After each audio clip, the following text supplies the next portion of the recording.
할렐루야, 사랑하는 주 예수교회 성도 여러분, 오늘은 10월 16일의 수요일입니다. 오늘도 말씀 큐티를 통해 하나님의 말씀과 또 하나님의 은혜와 동행하시면서 오늘 은혜가 넘치시기를 주님의 이름으로 축복합니다. 아멘. 오늘의 찬송가는 276장 아버지여 이 죄인을 함께 찬양하시겠습니다.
아멘.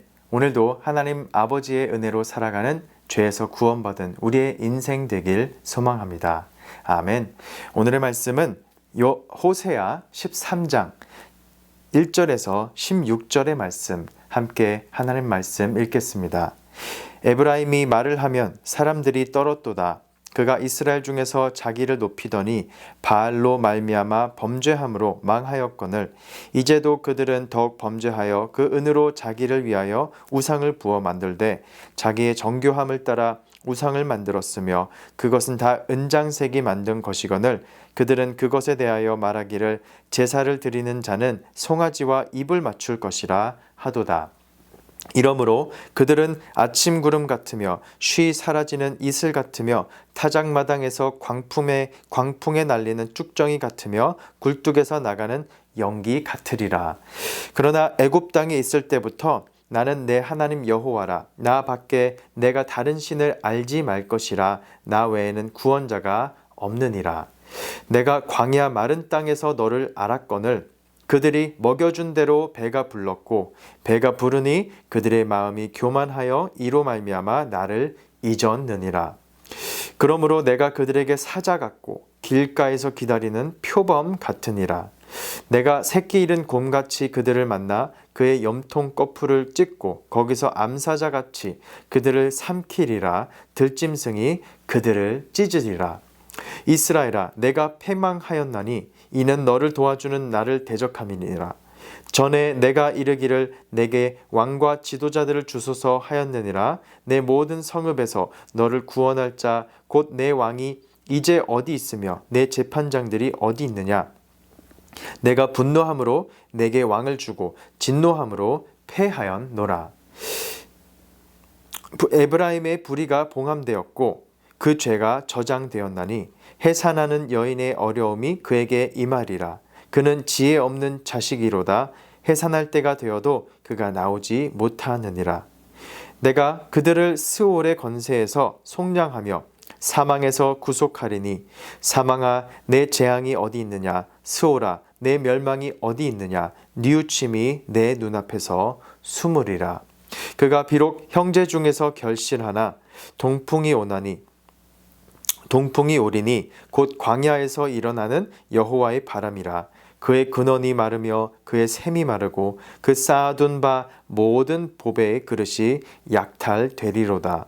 사마리아가 그들의 하나님을 배반하였으므로 형벌을 당하여 칼에 엎드러질 것이요 그 어린아이는 부서뜨려지며 아이벤 여인은 배가 갈라지리라. 아멘. 하나님의 말씀입니다. 하나님 말씀에 감사합니다. 호세아의 이 막바지에 이르러 13장에서는 북이스라엘의 수도인 사마리아 성이 있는 에브라임을 중심으로 그들의 죄악과 그로 인한 그들의 심판을 예고하고 있습니다. 2절 말씀을 보시면 그들은 자기의 정교함을 따라서 우상을 만들었다고 나오고 있습니다.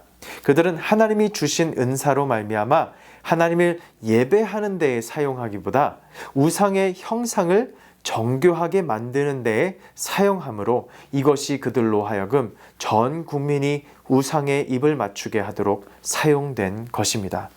이는 물론 에브라임 출신의 이 여로보암 왕으로부터 시작된 일입니다. 처음에 이 북이스라엘과 남유다로 갈라지면서 하나님께서는 여로보암에게 그가 만일 하나님의 말씀대로 순종하고 하나님의 길로 행한다면 그에게 이 견고한 집을 세우게 하시고 이스라엘을 주실 것을 약속하셨습니다.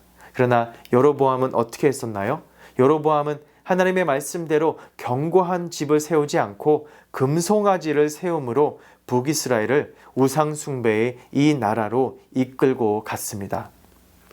이처럼 한 지도자의 이 잘못된 선택으로 인하여 이스라엘은 이 나락의 길로 나아가기 시작하였고 그 이후에 모든 왕들을 이 여로보암의 죄를 반복하면서 이스라엘의 이 정교함은 하나님을 위해 사용되지 못하였고 우상 숭배를 위한 모든 쓸데없는 곳에 사용되게 되었습니다. 북이스라엘은 이 완전히 함락되기 이전에도 아수르에 의해 침공을 이미 당하였고 유대 민족을 포로로 잃는 이 아픈 역사가 있었지만 그럼에도 불구하고 그때도 이스라엘은 우상 숭배를 멈추지 않았습니다. 그들은 송아지와 입을 맞추는 것을 바알 숭배를 지속하였기 때문이죠. 호세아 선지자는 4절과 6절의 말씀을 통해 이스라엘이 이 출애굽의 은혜의 역사와 광야 때에 공급하시고 인도하신 하나님을 잊고 있음을 지적하고 있습니다. 그들은 하나님 외에 다른 신을 섬기면 안 되었지만 이 출애굽의 역사와 은혜를 망각한 이스라엘 백성은 등이 따시고 배가 불러지면서 교만함으로 인해 하나님의 은혜를 잊고 있음을 말씀하고 있습니다. 여기서 4절 말씀에 보시면 하나님 외에 다른 신을 알지 말 것에 해당하는 이 알다의 히브리어 단어 야다는 하나님을 가까이 친밀히 아는 것을 뜻하는 단어입니다.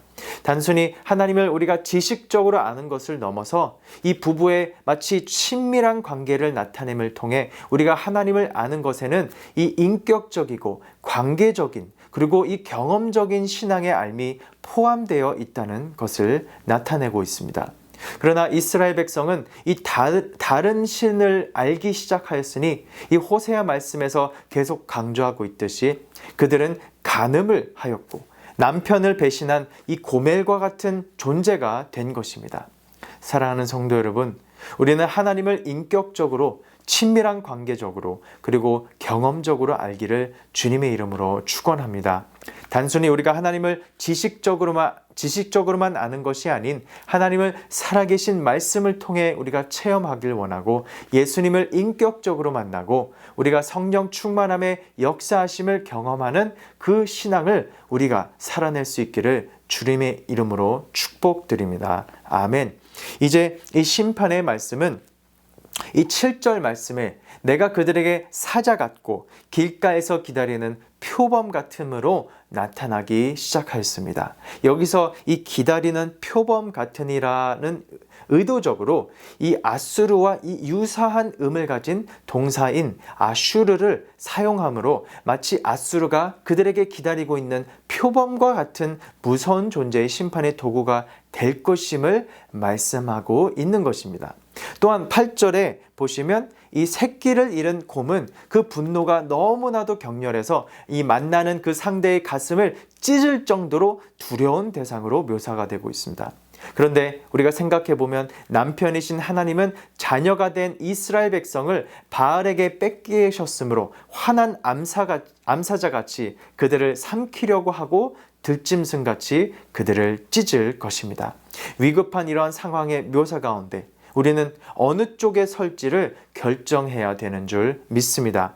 이 환한 맹수의 심판이 다가올 때 우리는 보호의 대상이 되어야 하는 하나님의 자녀가 될 것인지, 아니면 그 심판을 초래한 원인의 그 제공자들이 될지 결정해야 되는 줄 믿습니다. 아멘. 사랑하는 성도 여러분, 우리는 하나님의 긍휼하심과 자비하심 안에 하나님께서 우리를 회복하시길 원하시고 우리를 보호하시고 인도하시길 원하시는 하나님의 사랑하는 백성, 그 자녀들이 되기를 소망합니다. 우리는 우리의 정교함을 통해 하나님만을 예배하길 원하고 하나님만을 알기를 간절히 소원합니다. 다른 것이 아닌 오직 주님만을 높이는 우리의 인생이 되기를 간절히 기도합니다. 아멘. 그래서 오늘 말씀을 가지시고 우리가 함께 묵상해 나가고 기도하길 원합니다. 첫째는 우리의 삶에 주신 그 축복과 정교함을 통해 우리가 오직 하나님을 위해 사용하고 섬기기를 기도합니다. 또 두 번째로 하나님의 은혜를 날마다 기억하며 자녀 세대와 함께 이것을 계속해서 가정 예배를 통하여 지속해 나갈 수 있기를 간절히 기도하길 원합니다. 함께 말씀을 가지고 기도하시겠습니다. 고맙고 감사하신 하나님 아버지, 감사드립니다. 주님께서 우리에게 주신 은혜와 또 공급하신 모든 그 은사와 정교함을 우리가 하나님을 기억하며 하나님을 더욱더 인격적으로 친밀하게 관계적으로 그리고 경험적으로 알아나가기를 소망합니다. 주님, 우리의 이 모든 은혜가 우리가 잊혀지지 않고 이 모든 것을, 이 감사함을 우리 자녀 세대와 우리 가정과 함께 예배의 삶을 통해 주님을 기억하고 주님께 감사하며 주님께 영광 돌리는 우리의 모든 인생 될 수 있도록 오늘 하루도 축복하여 주시고 인도하여 주시옵소서. 우리를 끝까지 포기하지 않으시고 붙드시는 하나님의 그 은혜를 사모하며 믿음으로 나아가길 원합니다. 예수 그리스도의 이름으로 기도합니다. 아멘. 오늘도 말씀 가운데 승리하시길 축복합니다. 아멘.